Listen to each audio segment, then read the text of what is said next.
good evening everyone. I hope you all are doing well. I, on the behalf of JPHP Sanstha, I hereby welcome you all to this intellectual section. Okay? We are fortunate to have our honorable guest, Mr. Jameer Lengrekar, sir with us, is Additional Commissioner at Ulhasnagar Municipal Corporation. Now, I would like to request our NSS Chief Program Officer, Mr. S.N. Parkade, sir, to honor our guest, Mr. Jameer Lengrekar.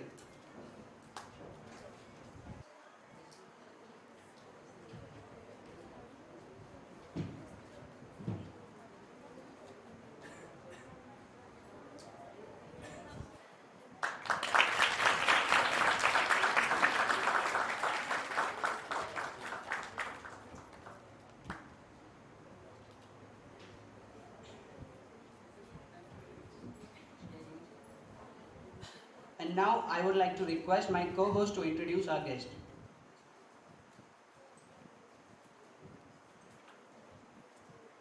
Leaders instill in their people a hope for success and a belief in themselves. And positive leaders empower people to accomplish their goals. We have been fortunate to have a great leader among us. Mr. Jameer Lengrekar sir was born in Kadegaon, Maharashtra. Sir has completed his schooling from Mahatma Gandhi Vidyalaya, Kadegaon. He did his graduation from Arts and Commerce Science College, Kadepur. He has also done his Masters in Political Science from Shivaji University, Kolhapur. Presently, he is working as the Additional Commissioner in Ulhasnagar Municipal Corporation. He has also served as Deputy Commissioner at Solapur Municipal Corporation. Along with that, he was also the Deputy Commissioner of Panvel Municipal Corporation. He has also served as Deputy Commissioner of Directorate of Municipal Administration, Maharashtra, and in the past he was the Sales Tax Inspector in Sales Tax Department. He is an inspiration for all of us as the achievements he has made are not an easy task. He has been successful in running different branches under Government of India throughout his career. Therefore, for youngsters like us, he is a great source of inspiration and his knowledge would truly transform us into a more accountable and responsible NSS volunteer. Thank you. Now, I would like to request our Honorable Chief Guest, Mr. Jameer Lengrekar sir, to kindly guide us through this session. Sir, the stage is all yours. बसलेले मित्र मैत्रिणी आणि माझे सहकारी प्राध्यापक वर्ग मी खूप उशीर आलो त्याबद्दल दिलगिरी व्यक्त करतो. मराठीत कम्फर्टेबल आहात ना तुम्ही? खरं तर आजच्या कार्यक्रमाची नियोजित मार्गदर्शन करण्यासाठी परकाळे सरांनी मला खूप दिवसांपूर्वीच सांगितलेलं होतं, परंतु कामाचा व्याप पाहता मी हो की नाही या विधा मनस्थितीत होतो. मात्र मी NSSचाच विद्यार्थी आहे म्हणून ती ओढ मला तुमच्याबद्दल आहे ना तुमचं ब्रीद वाक्य. खरं तर आजच्या युवकांसाठी हे शिबिर खूप मोठ्या प्रमाणात व्हायला पाहिजे, विद्यार्थ्यांनी सहभागी देखील व्हायला पाहिजे. खरं तर तुमचे अनेक विद्यार्थी आले पण नसतील, याच्याऐवजी रिसॉर्टला पार्टी ठेवली असती तर हे रिसॉर्टचं ठिकाण असं सांगितलं असतं तर जास्त मुलं आले असते ना. कारण की काळ बदलतोय आणि आवड बदलते आणि काय होतंय की आपण असं म्हणतो की देशाचं एक आपल्या देशात तरुणांचा देश आहे आणि जगामध्ये आपण नेतृत्व करतोय असं म्हणतोय. मात्र अलीकडच्या काळामध्ये काही घटना ज्या घडतात त्याच्यावरून असं लक्षात येते की आपली युवा पिढी चालली कुठं. म्हणजे त्याला दोन्ही बाजू आहेत. जसं विज्ञान शाप की वरदान असं ज्यावेळी तुम्ही निबंध लिहिता त्यावेळी दोन्ही बाजून आपण विचार करतो, तसं तरुणांच्या समोर खरं चांगले काही गोष्टी आहेत, वाईट काही गोष्टी आहेत. मात्र मी या वयात मी तुमच्या वयात देखील असताना आम्ही काय केलं, मला सरांनी चर्चा करताना सांगितलं की तुमचा प्रवास जर सांगितला तर मुलांना ती प्रेरणादायी होईल असं सरांचं म्हणणं आहे. सांगू ना माझा प्रवास? तुम्ही दिवसभर श्रमदान केलेलं आहे, कंटाळलेला असाल, पाठीमागं छानपैकी पक्वान बनत आहे, वास देखील सुंदर येत आहे ना. भूक लागलेली नाही? अरे असं कसं होऊ शकतं? भूक तर लागलेलीच आहे, पण थोडी पोटाची भूक आणि विचारांची भूक देखील आपण भागूया. कारण की तरुणांना जरा विचारांची भूक गरजेचं आहे. कारण की आपण रोज व्हॉट्सअप युनिव्हर्सिटीत अभ्यास करतो है ना, आणि ह्या अनुभवाच्या युनिव्हर्सिटीमध्ये शिकलं पाहिजे. कारण की अलीकडची मुलं खेळात खूप कमी आणि ऑनलाईन गेम्समध्ये खूप पुढे आहेत. त्यामुळं खरं तर आपण अशी शिबिरं किंवा असे जे सहविचार असतात अशा या गोष्टीमध्ये आपलं आंतरविचार म्हणा किंवा एकमेकांशी विचारांची आदान प्रदान करणं खूप आवश्यक आहे. मी माझा प्रवासही सांगेन. खरं तर मी पहिल्यांदा सांगेन की मी नोकरीला पनवेल महानगरपालिकेत 2017 ते 2020 पर्यंत उपायुक्त होतो. बऱ्याच जणांना माहिती असेल नसेल. आणि मी तुमच्या DCT लॉ कॉलेजला LLB पूर्ण केले तिथे असताना. म्हणजे मी तुमच्या संस्थेचा विद्यार्थी आहे है ना.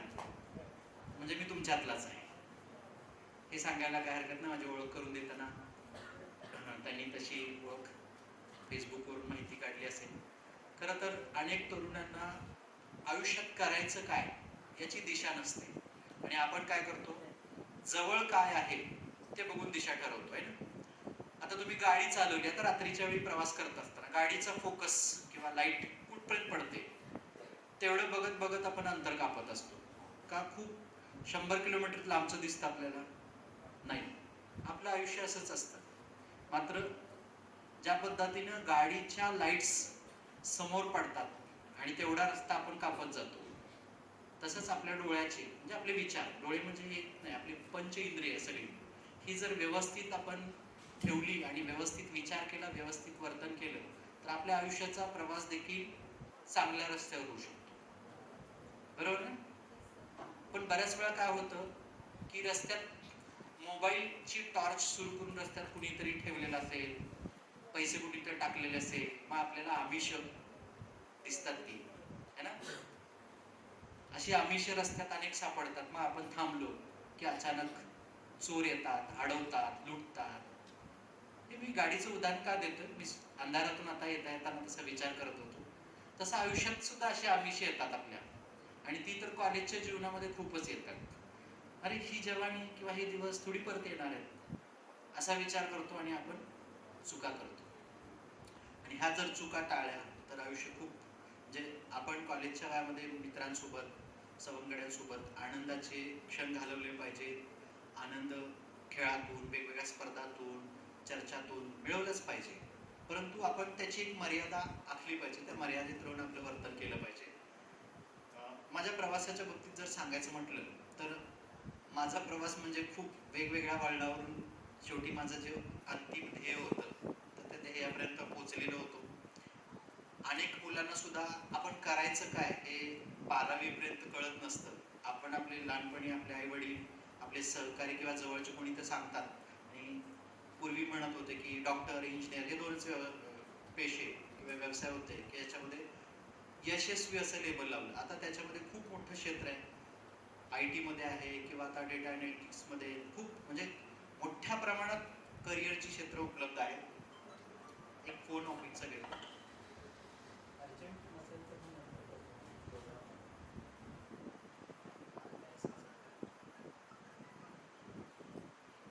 आपल्याला कुठल्याही क्षेत्रामध्ये गेलं तर खरं तर त्या क्षेत्रामध्ये अत्युच्च शिखर असेल त्यात जाण्याचा आपण प्रयत्न केला पाहिजे. आणि खरं तर 12वी पर्यंत खरं कळत नसतं आपल्याला आपण शाखा निवडण्यापासून कुठल्या शाखेत जातोय. आता अनेक माझ्या समोरचे विद्यार्थी मित्र वेगवेगळ्या कोर्सेसला, कोणी लॉ असेल, कोणी मॅनेजमेंटला असेल, कोणी आर्ट्सला असेल, कोणी कॉमर्सला असेल. परंतु आपला मित्र किंवा आपली मैत्रीण चालली त्या कोर्सला म्हणून आपण गेलो. असं बऱ्याच वेळा होतं की मला चांगले मार्क्स मिळाले आणि प्रचलित पद्धतीने काय होतं की चांगले गुण मिळाले की त्यांनी विज्ञान शाखेत सायन्स फॅकल्टीला जायचं है ना. आणि त्याने 3 इडियट्स पिक्चर बघितलं असेल सगळ्यांनी है ना. काय सांगितले त्याच्यामध्ये, तुम्हाला कशामध्ये गती आहे किंवा तुमची आवड कशात त्यात खरं करिअर केलं पाहिजे.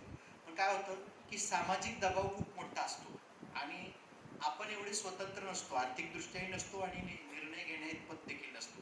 त्यामुळे आपल्याला आपल्या पालकांच्या कलेनं किंवा समाजाच्या दबावानुसार आपले निर्णय घ्यावे लागतात. मात्र आपल्या अंतर्मनात जे असतं ते करून दाखवता येतं. त्याचं उदाहरण म्हणजे मी आहे असं मी म्हणेन. कारण की माझं 10वीला मी खूप म्हणजे मी असं म्हणेन की खूप चांगले मार्क मिळाले म्हणजे यशस्वी होतं असंही नाही खूप कमी मार्क मिळाले म्हणजे अपयशी होतो असंही नाही. तर तुम्ही सातत्य ठेवलं तर चिकाटी ठेवली. आता हे सगळे खिसे पिटे असं म्हणतो शब्द आहे. प्रत्येक जण तुम्ही जर चांगली चांगली बेस्ट सेलर पुस्तकं वाचली तर सगळ्या पुस्तकांचा सारांश तोच आहे. तर तुम्ही कुठली गोष्ट करत असताना सातत्याने केली आणि चिकाटीपूर्वक केली आणि ध्येय तुमचं निश्चित असेल तर यश मिळतच ते. मला 12वी 10वीला 71% जरी मार्क मिळाले खूप चांगले नाहीत, तुमच्या 80-90% वाले देखील मुलं असतील. मला चांगले मिळाले म्हणून मला विज्ञान शाखेला जायचं होतं. मी आर्ट्सला ॲडमिशन घेणार होतो, परंतु आमच्या सगळ्या कॉलेजमधली शाळेतली जी इतर मुलं होती ती सगळी विज्ञान शाखेत चालली. म्हणून मला सांगितलं अरे तुला एवढे चांगले मार्क आहेत, तू आर्टला कशाला चालला, म्हणून मी सायन्सला गेलो. आता सायन्सला गेल्यानंतर 11वी 12वी मी कुठलेही क्लासेस न लावता मला चांगले मार्क्स मिळाले, 72% मिळाले 12वीला. आणि मला 87 माझ्या ग्रुपमध्ये PCM बी ग्रुप होता, त्या बी ग्रुपमध्ये 87 84 तुमच्या ए ग्रुपला मॅथ्स मी ठेवलं होतं. खरं तर मला का ठेवलं होतं तर मला इंजिनिअरिंगला जर जावं लागलं म्हणजे ऑप्शन असावेत म्हणून, तर मला मॅथ्समध्ये खूप कमी मार्क मिळाले, 64 मार्क मिळाले. परंतु मला फिजिक्समध्ये 92 मार्क मिळाले. म्हणजे मी डेडिकेशननं मी केलं, परंतु काय घरच्यांची अपेक्षा काय होती की आमच्या वेळी DEDला गेल्यानंतर लवकर नोकरी मिळते ग्रामीण भागामध्ये. आणि आमच्या वडिलांचे जे शिक्षक मित्र, वडील शेतकरी, वडिलांचे जे मित्र होते ते शिक्षक होते आणि शिक्षकाचा गावातला सन्मान, त्यांच्या नोकरीमध्ये असलेली स्टॅबिलिटी म्हणा किंवा त्यांना असणाऱ्या सुट्ट्या, हे आकर्षण होतं त्यावेळेस. आणि त्यामुळं मला सामाजिक प्रेशर आणि घरचं प्रेशर होतं की DED करायचं. एक गोष्ट 1997ची. आणि 1997ला ज्यावेळी मी 12वी निकाल लागला त्यावेळी विश्वास नांगरे पाटील जे आता मुंबईला जॉईंट CP आहे, तर त्यांना मी त्यांचा निकाल लागला होता परीक्षेचा आणि ते एकाच वेळी 4-5 परीक्षेमध्ये त्यावेळी पास झाले होते. म्हणजे वेगवेगळ्या परीक्षा दिल्या होत्या आणि वेगवेगळ्या एकाच वेळी निकाल लागल्यामुळं ते डेप्युटी कलेक्टर झाले होते, STI पण झाले होते आणि IPS पण झाले होते. मग मी 12वीचा निकाल लागल्यानंतर त्यांना पत्र लिहिलं. मी माझ्या फेसबुकला पण सापडेल पत्र, हवं तर मी सरांना दाखवतो, ते तुम्हाला पाठवतील. पोस्ट कार्ड लिहिलं होतं 15 पैशाचं. आणि त्यांनी मला त्याच वेळी सांगितलं होतं की तुला जर स्पर्धा परीक्षेमध्ये करिअर करायचं असेल तर तू BSc ॲग्री कर, असा मला त्यावेळेचा सल्ला होता. त्यावेळी ॲग्रिकल्चरचा ट्रेंड होता. स्पर्धा परीक्षेत यशस्वी व्हायचं असेल तर इंजिनिअरिंग किंवा ॲग्रिकल्चरच्या मुलांना संधी जास्त मिळायची. आता हा तो त्यावेळेचा विषय. परंतु दुर्दैवानं म्हणा किंवा आता माझं सुदैवानं म्हणा की मी DEDला गेलो आणि मी कुठंच BSc ॲग्री नाही ना BAMS काहीच केलं नाही. आणि 99-2000 या वर्षामध्ये माझं DED पूर्ण झालं. DED झाल्यानंतर मला स्टेज डेअरिंग नव्हतं. आता मी तुमच्यासमोर बोलतोय त्यावेळी मी सामान्य शेतकरी कुटुंबातून येणारा आणि मला लोकांच्या समोर कसं बोलायचं हे भीती वाटायची. मग आम्हाला मुलांना शिकवायला जायचं 5-5 मिनिटाच्या अगोदर तासिक. आता इथे प्राध्यापक वर्ग असतील त्यांना माहिती आहे, तर सुरुवातीला बोलताना किती आपले हातपाय हलतात. तर तिथं मला वाटायचं अरे आपण उगीच आलो इकडे, आपल्याला काही जमणार नाही. आणि मी तर अतिशय मितभाषी, म्हणजे मी लाजायचो. आमच्या गल्लीतल्या मुली आल्या तर मी लाजून दाखवून बसायचो. म्हणजे त्यावेळेचं वातावरण, मुलींशी बोलणं म्हणजे वही देणं म्हणजे अख्ख्या शाळेत चर्चेचा विषय असायचा, कोणी कुणाला वही दिली. आता इथे तर सगळं रात्रभर चॅटिंगच चालू असतं है ना. तर तो काळ आमचा होता. तर त्या काळामध्ये मला म्हणजे असा मी त्या DEDला गेल्यानंतर मी खरंच मला यश मिळेल असं वाटलं नव्हतं. मी म्हटलं आपल्याला कसं तरी DED पूर्ण करायचं. पण काळाच्या ओघात काय होतं, माणूस डेव्हलप होतो, विकसित होतो, त्याला काही अनुभव देतात मित्र. आणि मला DED पासआउट झाल्यानंतर मला खरं तर 2 वर्ष, कारण त्यावेळी शिक्षण सेवक लागू झालं आणि मेरिटवर भरती सुरू झाली 2000 नंतर. आणि आमची शेवटचीच बॅच होती त्यावेळी दुय्यम सेवा निवड मंडळ भरतीची असतात ती बरखास्त झाली होती. आणि त्यामुळे आम्हाला काय दुय्यम सेवा निवड मंडळाची परीक्षा देताच आली नाही, कारण मंडळच बरखास्त झालं. आणि त्याच्यानंतर मग आम्हाला मेरिटवर, आणि आमच्या बॅचला मार्क्सच नाही, म्हणजे आमच्या कॉलेजला 63, 65, 61 असे मार्क्स असणारी आम्ही मुलं. मग मला 2-3 वर्ष नोकरीच नाही. 2003 साली मला, आता मी जास्त विस्तृत सांगणार नाही, आता तुम्ही म्हणा आम्हाला भूक लागली आणि सर तुमचं स्वतःचं कौतुक सांगताय. तर मी 2003ला मला यवतमाळ, परभणी आणि जालना इकडचे कॉल आले. आणि खरं त्या काळात कोकणात भूमिपुत्रांचं आंदोलन चालू होतं आणि इकड घाटावरच्या, मी सांगलीचा घाटावरचा माणूस, आणि घाटावरच्या मुलाला आलं की इकडे मारायचे, सर्टिफिकेट वगैरे फाडून टाकायचे. मग आम्ही घाबरून इकडे आलोच नाही रायगडला. आणि त्यावेळी मला परभणीचा कॉल होता. नंतर मी जालन्याला नोकरीला लागलो 2003ला शिक्षण सेवक म्हणून. आणि मनात हे कुठेतरी होतं. दरम्यानच्या काळात मी BA म्हणजे मी आर्ट्सला गेलो, BA इंग्लिश पूर्ण केलं. त्याच्यानंतर MA एक्सटर्नल युनिव्हर्सिटीमध्ये ॲडमिशन घेतलं, पॉलिटिकल सायन्समध्ये MA केलं. माझं नोकरी करत करत मी स्पर्धा परीक्षेची तयारी करत होतो आणि माझ्यासाठी कोणीच मार्गदर्शक नव्हतं. तुम्ही म्हणाल तुम्ही क्लासेस लावले असते चांगली, तर त्याच्यासाठी फक्त माझ्या त्या काळात स्टडी सर्कलचं मॅगझिन अजून सुद्धा मिळतं, स्पर्धा परीक्षा नोकरी संदर्भ हे मासिकाचं नाव आहे. आणि त्यावेळी माझ्या एका मित्राने मला कॉम्पिटिशन सक्सेस रिव्ह्यू CSR वाचलं. कोणी CSR नाही. स्टॉलवर रेल्वे स्टेशनवर गेला किंवा मोठ्या बुक स्टॉलवर गेला तर ही मॅगझिन्स मिळतात. तर ते CSR माझ्या मित्राने मला त्यावेळी दिलं होतं. ते इंग्रजीमध्ये मासिक मी वाचायचो आणि त्याच्यानंतर मला आवड निर्माण झाली. दुर्दैवाने त्या काळात MPSC मध्ये खूप घोटाळे होत होते, म्हणजे पेपर फोडण्यापासून सेटिंग वगैरे सगळं. तर त्यावेळी कर्णिक घोटाळा हा खूप प्रसिद्ध होता आणि त्यामुळे अनेक लोकांचं करिअर खरं बरबाद झालं. आणि कारण की त्या वेळेत परीक्षा वेळेवर व्हायच्या नाहीत. खूप मुलं 10-10 वर्ष अभ्यास केले. नंतर तत्कालीन गृहमंत्री म्हणा RR पाटलांच्यामुळे खरंच खूप पारदर्शकता आली MPSC मध्ये. आणि त्याचं जिथं जागतं उदाहरण म्हणजे मला 2 वेळा MPSC ने पोस्ट दिली. MPSC मध्ये पूर्वी सिलेक्शन होणं म्हणजे खूप जुगारासारखाच प्रकार होता. काही लोकांना लॉटरी लागायची, काही लोकांना असं व्हायचं पूर्वीच्या काळात. ते वास्तव आहे, ते स्वीकारलं पाहिजे. तर 2005ची आमची विक्रीकर निरीक्षकची परीक्षा होती. 2006ला प्रिलिम झाली, 7ला मेन्स एक्झाम झाली आणि 8ला आमचा निकाल लागला. आणि 2009ला मी विक्रीकर निरीक्षक पहिल्याच प्रयत्नामध्ये, म्हणजे जवळजवळ 4 वर्ष लागली माझ्या त्या परीक्षेला, मी पुण्याला विक्रीकर निरीक्षक सेल्स टॅक्स इन्स्पेक्टर म्हणून जॉईन झालो. तर या दरम्यान शिक्षण सेवकचा शिक्षक झालो, ग्रॅज्युएशन पोस्ट ग्रॅज्युएशन पूर्ण झालं होतं. आणि पुण्याला मी जॉईन झाल्यानंतर मला असं वाटलं की अरे आपण वर्ग अराजपत्रित गट ब म्हणजे नॉन गॅझेटेड क्लास 2 पोस्ट होती STI. तर मला असं वाटलं अरे आपण पहिल्या प्रयत्नात झालं, आपण राज्यसेवेला जास्त वेळ दिला पाहिजे होता. आणि त्या दरम्यान 5 वर्ष निघून गेली. आणि पुण्याला आल्यानंतर मी राज्यसेवेची तयारी केली. राज्यसेवेची तयारी करत असताना बघितलं याच्यामध्ये खूप प्रकारच्या परीक्षा आहेत. जसं तुम्ही डॉक्टर जर म्हटला तर तुम्हाला केसापासून पायाच्या नखापर्यंत वेगवेगळ्या प्रकारचे डॉक्टर्स आहेत ना. डर्मेटॉलॉजिस्ट आहे, तुमचा स्किनवाला आहे, हार्ट आहे, चेस्ट आहे ना. प्रत्येक ह्याच्यात स्पेशलिटी. तसंच प्रशासनामध्ये काम करत असताना वेगवेगळ्या क्षेत्रातले प्रशासकीय अधिकारी असतात. मग तो इंजिनियर जरी असेल तर इंजिनिअरिंग केडरचा म्हणजे तो एक वेगळा असेल. तुम्ही कॉमर्सवाल्यांसाठी फायनान्स सर्व्हिसेस आहेत. मी त्याच्यात जास्त डिटेल नाही, तुम्हाला जर इच्छुक असेल तर त्याच्यावर आपण खरं तर एक वेगळं लेक्चर देऊया. मी हे जनरल करिअरच्या बाबतीत मी फक्त सांगेन.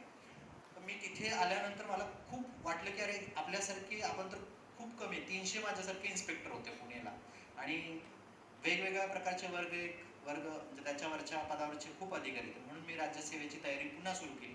2010-11चा अटेम्प्ट दिला. 2012च्या अटेम्प्टमध्ये माझा क्लास 1 मुख्याधिकारी गट ज्याला चीफ ऑफिसर असं म्हणतो वर्ग 1चा सिलेक्शन झालं. आणि मी उपायुक्त म्हणून उल्हासनगर महापालिकेला पहिली पोस्टिंग, नंतर पनवेलला, त्याच्यानंतर सोलापूरवरून प्रमोशनवर मी आता अतिरिक्त आयुक्त म्हणून आलो. तर हा माझा स्पर्धा परीक्षेचा प्रवास. आता तुम्ही म्हणाल याच्यात काय अवघड आहे. खरं तर मी कुठल्याही क्लासला न जाता सेल्फ स्टडी केली. आज तुम्हाला मोबाईलवर सुद्धा त्याच्याबद्दलचे क्लासेस आहेत. यूट्यूबला खूप, तो तुम्ही शाळा कॉलेजमध्ये न जाता सुद्धा तुम्ही एखाद्या जगातली कुठलीही भाषा शिकू शकता. एवढे चांगले तुम्हाला यूट्यूबला व्हिडिओज मिळतात. जे ज्ञान तुमच्यापर्यंत पोहोचले. त्या काळात आम्हाला स्पर्धा परीक्षेची माहिती घेण्यासाठी आम्ही गावातून गाडी करून पुण्याला जायचो. 1 दिवसाचं फ्री सेमिनार होतं म्हणून. आज तुमच्या मोबाईलमध्ये अनअकॅडमी काहीतरी आहे वाटतं ना, तर त्याचे लेक्चर्स खूप मिळतात. काही यूट्यूबला डेडिकेटेड आहेत विषयाचे. तुम्ही तुमच्या शाळेचे कॉलेजचे लेक्चर्स बंक करून बरेच जण मुलं फिरत असतात. एक थ्रिल असतं. खरं आम्ही केलं होतं. खरं 11वीत असताना आम्ही काय होतं की मी सुद्धा असं म्हणणार नाही की खूपच एकदम आदर्शवादी. आम्ही 11वीला आमच्या सायन्सचे क्लासेस बुडवून आम्ही क्रिकेट खेळायला चाललो होतो आणि केमिस्ट्रीचे जे आमचे प्राध्यापक होते त्यांचा मुलगा सोबत होता मार्केटमधून. आम्ही बाजारातून जात असताना त्यांनी आमच्याकडे बघितलं, आम्हाला काहीच बोलले नाही आणि दुसऱ्या दिवशी क्लासरूममध्ये पण काहीच बोलले नाही. मग आम्ही त्याच्यानंतर ठरवलं आता इथून पुढे एक पण क्लास बुडवायचा. म्हणजे त्यांच्या न बोलल्यानं सुद्धा एक प्रकारचा आम्हाला धडा होता. त्यामुळं तुम्ही तुमचं करिअर करत असताना तुमचे आईवडील तुमच्यासाठी खूप कष्ट करतात आणि हेच दिवस आहेत की याच्यामध्ये तुम्ही काही मोहाचे क्षण टाळले तर तुम्ही तुमचं करिअरमध्ये खूप मोठ्या पदापर्यंत किंवा तुमच्या व्यवसायामध्ये म्हणा कुठल्याही क्षेत्रामध्ये जा. तुम्ही परवा मी टीव्हीला मला वाटतं एबीपी माझा कट्ट्यावर बघितलं, मधुर भांडारकरची मुलाखत कट्ट्यावर ऐकली. तुम्ही बघितली कोणी? तर खरं तर एक व्हिडिओ कॅसेट विकणारा मधुर भांडारकर, ज्याचे वडील इलेक्ट्रिशियन होते, साधे मध्यमवर्गीय, तो मधुर भांडारकर हा एक ज्याच्यामध्ये ज्याच्या कौटुंबिक कुठलाच तो कपूर नाही, ना खान नाही, ना कुमार नाही, कोणीच नाही, की ज्याच्या खानदानामध्ये ज्याच्या कोणीच नाही फिल्म इंडस्ट्रीमधला, की हा फक्त खारला राहणारा व्यक्ती चित्रपट सृष्टीचे शूटिंग बघायला जायचा आणि त्याला डायरेक्टरच बनायचं होतं. पहिला चित्रपट फ्लॉप झाला तरी सुद्धा राम गोपाल वर्मा सोबत काम केलं म्हणून एक पहिला चित्रपट मिळाला. त्याच्यानंतर फ्लॉप गेल्यानंतर त्याला कोणीच काम देत नव्हतं, तरी सुद्धा त्यांनी प्रयत्नानंतर त्या क्षेत्रामध्ये स्वतःचं वेगळं अस्तित्व निर्माण केलं. तसं तुम्ही कुठल्याही क्षेत्रामध्ये जा, तुम्ही व्यवसायामध्ये जा, अजून कुठेही जा, तर तुम्ही त्याच्यामध्ये सर्वोच्च शिखरावर जाण्याचा प्रयत्न केला पाहिजे.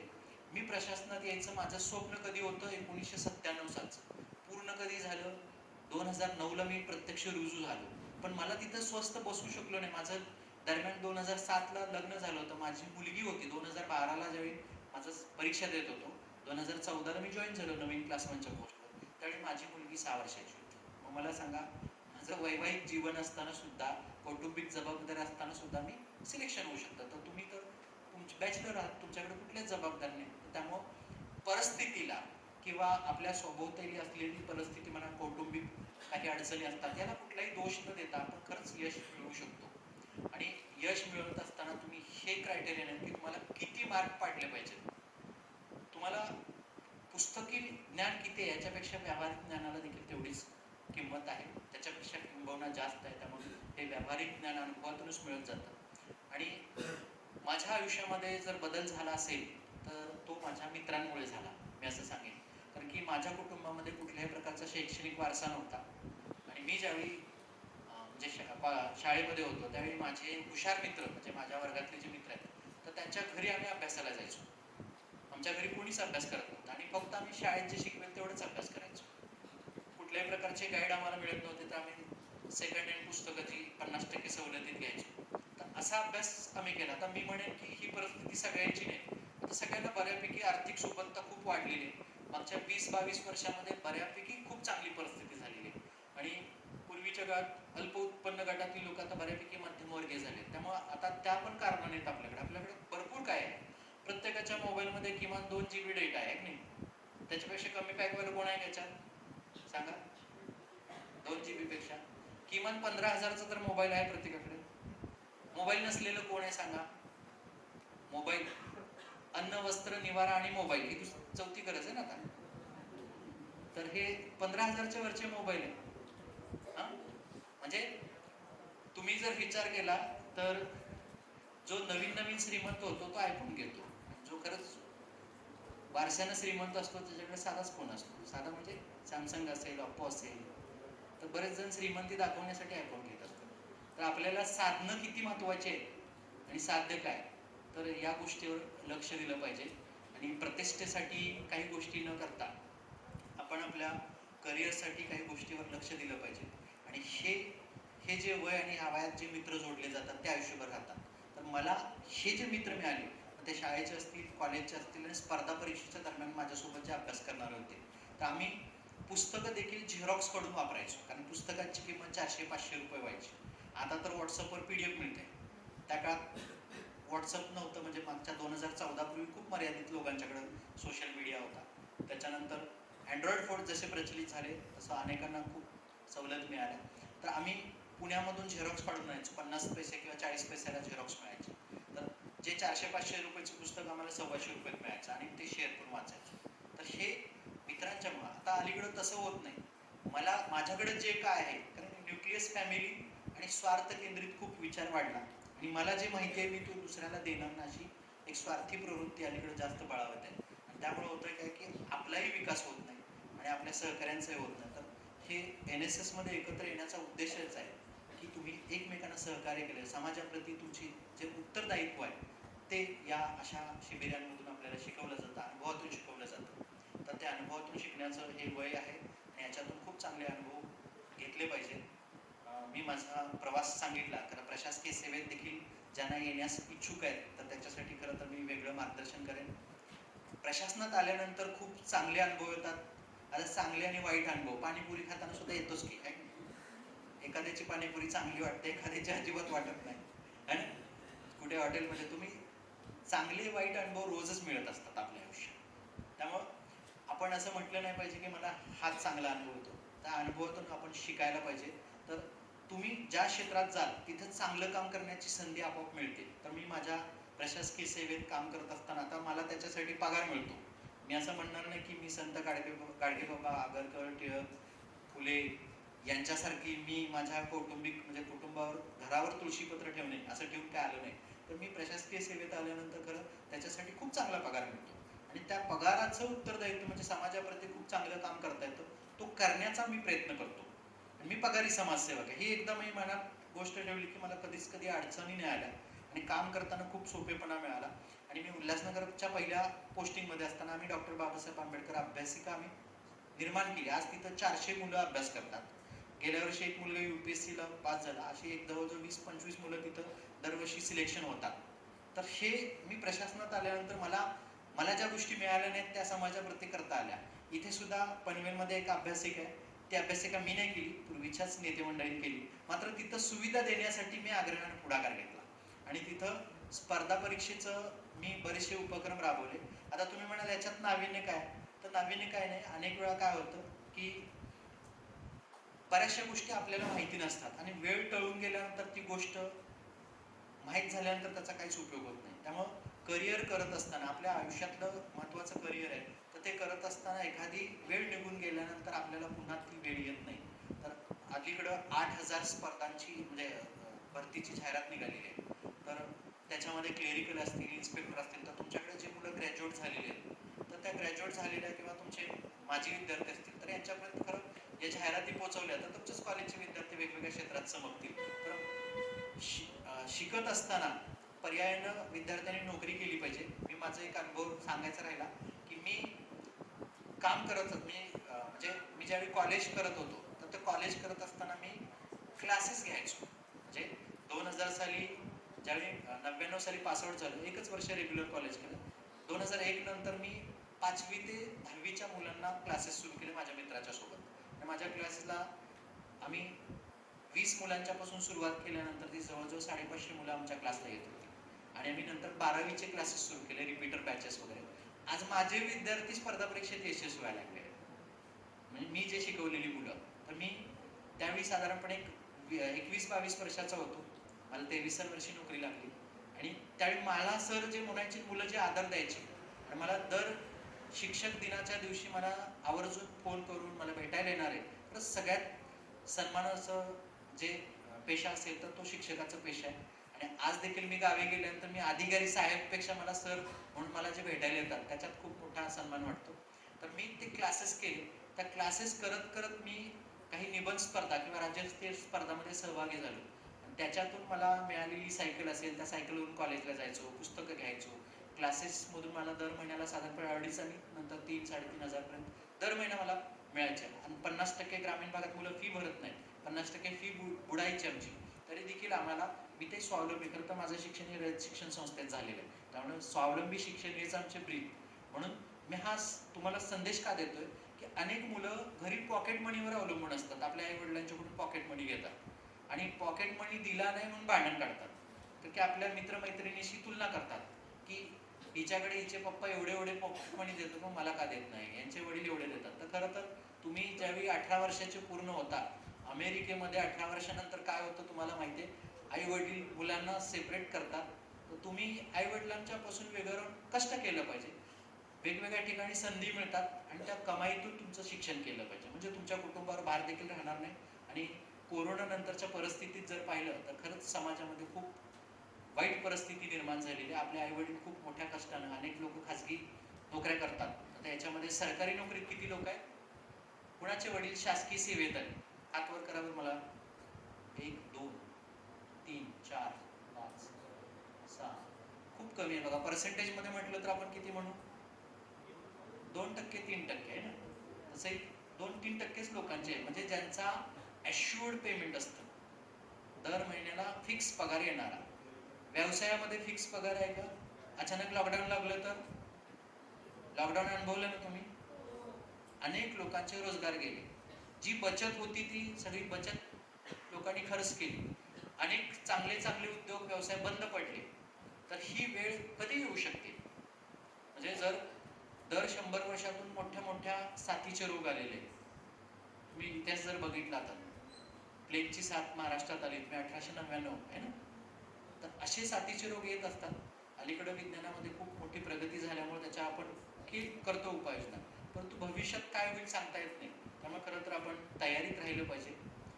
बोलण्यासारखं खूप काही, वेळ खूप दिला तुमचा घेतला मी जास्त न बोलता मी सन्माननीय आज हे NSSचे संयोजक आहेत, त्यांनी मला या ठिकाणी बोलण्याची संधी दिली आणि मला माझा अनुभव व्यक्त करण्याची संधी दिली, त्याबद्दल मी त्यांचा आभार मानतो आणि तेच थांबतो. जय हिंद, जय Maharashtra.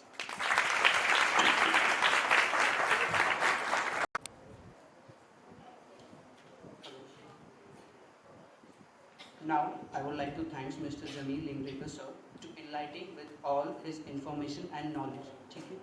And now I would like to invite Ms. Gayatri Vare to offer vote of thanks. Thank you.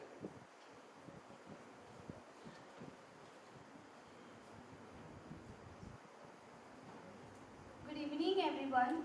I'm glad to be standing here to express my vote of thanks. As we express our gratitude, we must never forget that the highest appreciation is not just utter words but also to live by them. Thus, I, Ms. Gayatri Vare, volunteer of NSS, on behalf of the organization, I would like to extend my heartfelt gratitude to our esteemed guest lecturer, respected Jamil Lingrekar sir. I would like to express our sincere thanks to respected sir for giving excellent coverage to his speech idea. I would also like to acknowledge our gratitude to sir for enlightening us through his theory. We all are inspired by your great words and as well as your experiences. I would like to thank our institution, Janardhan Bhagat Shikshan Prasarak Samstha, and all our 3 colleges under the same institution.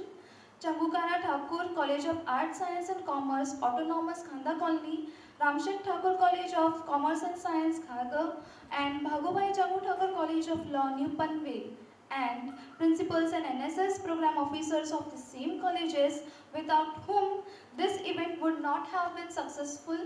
So, a special thanks to Principal of CKT College, Dr. S.K. Patil sir, NSS Chief Program Officer, Professor S.N. Parkade sir, NSS Program Officer, Mr. A.V. Patil sir, NSS Program Officer, Mr. Abhijit Hire sir, NSS Lady Program Officers, Ms. A.S. Dhage Madam, as well as Ms. Kirti Verma Madam, Principal of RTC College, Dr. Rupendra Gaikwad sir, NSS Program Officer Professor Prathamesh Thakur sir, and NSS Program Officer Dr. Mahadev Chauhan sir, as well as Lady Program Officers Professor Mrs. Rajshri Matre Madam, Professor Ms. Tanuja Suman Madam, and Professor Ms. Pratiksha Patil Madam.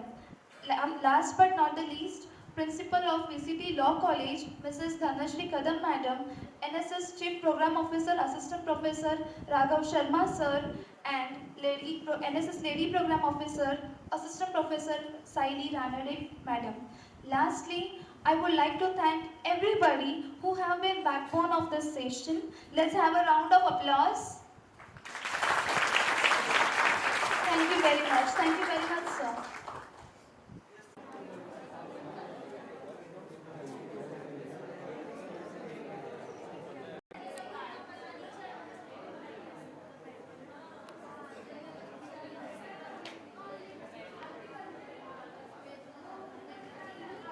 माझं नाव जान्हवी हातवडे आणि मी CKT कॉलेजची विद्यार्थिनी आहे, first year BA ची विद्यार्थिनी आहे. So आजचं जे सेशन होतं ॲडिशनल कमिशनर लेगवेकर सरांचं, सो त्यांच्याकडून असं शिकायला मिळालं की त्यांनी त्यांचा लाईफ एक्सपिरियन्स सांगितला. म्हणजे आम्ही शॉक झालो त्यांचा एक्सपिरियन्स ऐकून की त्यांनी 1997ला ठरवलं की MPSC परीक्षा द्यायची आणि 2009ला त्याचं स्वप्न पूर्ण झालं आणि झाल्यावर सुद्धा ते परीक्षा देत राहिले. 2014ला फायनली ते क्लास 1 ऑफिसर म्हणून अपॉइंट झाले. म्हणजे त्यांचं डेडिकेशन बघून आम्हाला इतकं शिकायला मिळालं की आत्ताची मुलं म्हणजे आम्ही सगळे एक डिग्री घेतली का थकून जातो की झालं डिग्री झाली पास झालं, डिग्री पुरता आम्ही फक्त अभ्यास करतो. त्यांच्याकडून इतकं शिकायला मिळालं. आता मी सुद्धा UPSC ॲस्पिरंट आहे.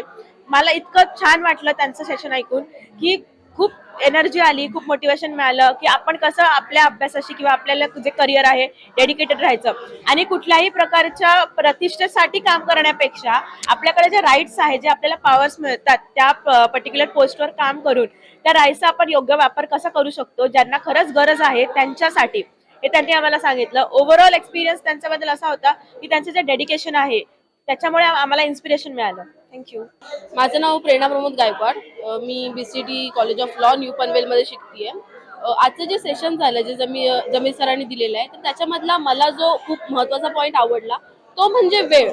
सर म्हटले की आजच्या युवा पिढीकडे वेळ हा खूप आहे आणि तो खूप महत्त्वाचाही आहे, तर त्याचा आपण सदुपयोग केला पाहिजे. एक खूप सुंदर वाक्य आहे की वेळ ही एका वाळूसारखी असते, तिला आपण जेवढा पकडण्याचा प्रयत्न करतो ती तेवढीच आपल्या हातातून सटकत जाते आणि वेळेचं महत्त्व हे आजकाल सगळ्यांनाच समजलं पाहिजे. हे सरांनी फार सुंदर सांगितलं. त्यांनी जी त्यांची लाईफ जर्नी सांगितली त्याच्यामध्ये त्यांनी सांगितलं की त्यांनी आधी कोणते करिअर चूज केले होते, त्यानंतर त्यांनी हळूहळू त्यांनी जवळजवळ 1997 साली हा विचार केला की मला प्रशासनामध्ये जायचंय, मला UPSC MPSC क्रॅक करायची आहे, पण त्यांना ती करायला जवळजवळ आपण 10 वर्ष म्हणू शकतो. 2007 मध्ये जवळजवळ त्यांनी ती क्लिअर केली होती. आपण विचार करू शकतो की त्यांनी किती सारे करिअर चेंज केले आहेत आणि त्यांना त्यांचा गोल जो डिसाईड करायला, त्यांना तो मिळवायला सक्सेसफुल व्हायला किती वेळ लागला. आणि हे खूप सुंदर उदाहरण आहे की आपल्याला वेळेचं महत्त्व किती केलं पाहिजे. आपण आपले जे करिअर आहे ते आत्ताच चूज केलं पाहिजे.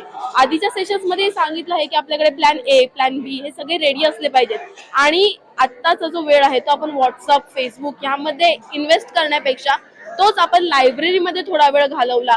खेळासोबतच एक सरांनी एक सुंदर गोष्ट सांगितली की आपण जो अभ्यासातला अभ्यासक्रम करतो, पुस्तकी ज्ञानापेक्षा व्यावहारिक ज्ञान हे खूप महत्वाचं आहे आणि ते खरंच खूप छान आहे. एक लॉ स्टुडंट म्हणून मला त्याचं महत्व खूपच जास्त जाणवतं की पुस्तकांमध्ये असलेल्या गोष्टी ह्या आपल्याला प्रॅक्टिकल लाईफमध्ये कशा उपयोगात आणायच्या हे आम्हाला कोर्टात जाऊनच समजतं आणि तेच तुम्हालाही अप्लाय करायचं आहे आणि ही सरांची गोष्ट मला फार आवडली. फर्स्ट ऑफ ऑल मेरा नाम आशीष चोपड़ा है. मैं BMS थर्ड ईयर में पढ़ता हूँ. जैसे आज ज़मीर सर ने बताया कि उनके लाइफ में जो भी चैलेंजेस आए, जो भी उनको प्रॉब्लम्स आए, उन्होंने कैसे फेस किया है. बीइंग अ फैमिली पर्सन, हम लोग तो बैचलर्स हैं, तो उन्होंने हमें समझाया कि अभी तो तुम लोग बैचलर्स हो तो you can achieve more what I have achieved.